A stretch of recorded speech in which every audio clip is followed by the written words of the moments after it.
जय जिनेंद्र बच्चों, क्या आपने देखा है आपके आसपास कौन सी लाइफ रहती है।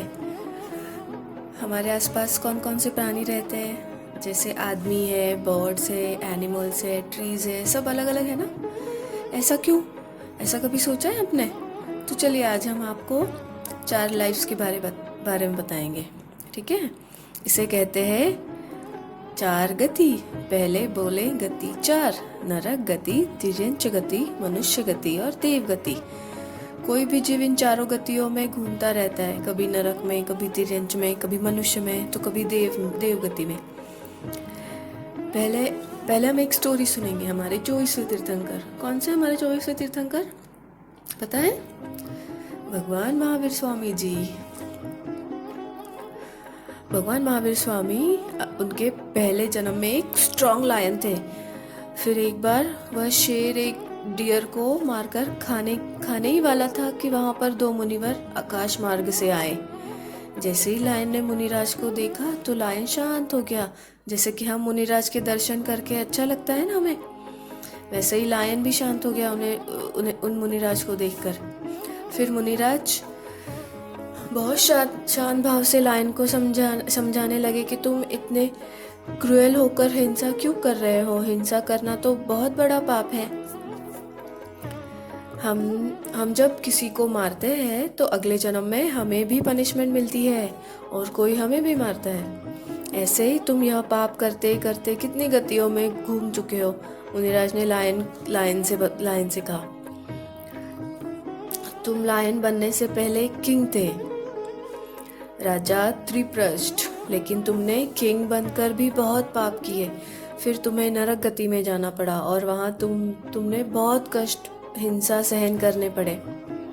और फिर से तुम लायन बने और फिर से तुम एनिमल्स को मारने लगे और उनको खाने लगे। फिर तुमने बहुत सारे बैड कर्म इकट्ठा कर लिए थे। वो कर्म हमें अगले जन्म में भोगने पड़ते हैं। यह सब छोड़ दो, नहीं तो फिर से नरक गति में जाना पड़ेगा और वहाँ के दुख सहन करने पड़ेंगे। इन सब बातों को सुनकर शेर कांप उठा और रोने लगा। उसे रियलाइज हुआ और उसने कितने को मारा है, कितने बार इन 4 गतियों में घूम रहा है, बस यह सोचने लगा। बस अभी लायन ने डिसाइड कर लिया था कि हिंसा पाप नहीं करेगा। अब लायन को अब आप बताओ, लायन का फूड क्या होता है? लायन का फूड तो दूसरे एनिमल्स, डेड एनिमल्स ही होते हैं। इसलिए लायन ने खाना पीना ही छोड़ दिया और शांत भाव से अपनी बॉडी को छोड़ा।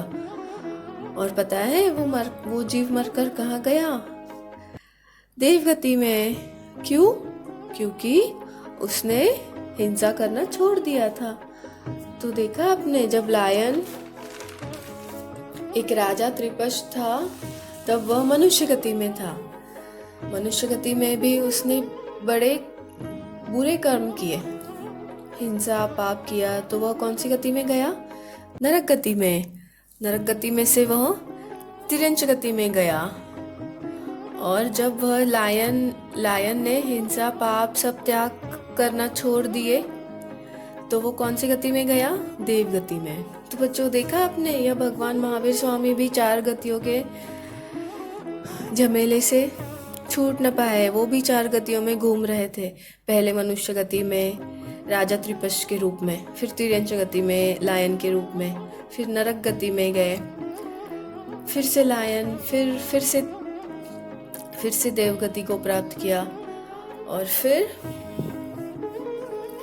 देव गति में जाकर मोक्ष प्राप्त किया। तो बच्चों इस कहानी से हमने क्या सीखा? यही कि हमें 4 गतियों को पार करके, कर्मों का क्षय करके मोक्ष गति में जाना है। जाएंगे ना? चार गतियों के फेरे से हम बच जाएंगे ना। इसी आशा के साथ जय जिनेंद्र।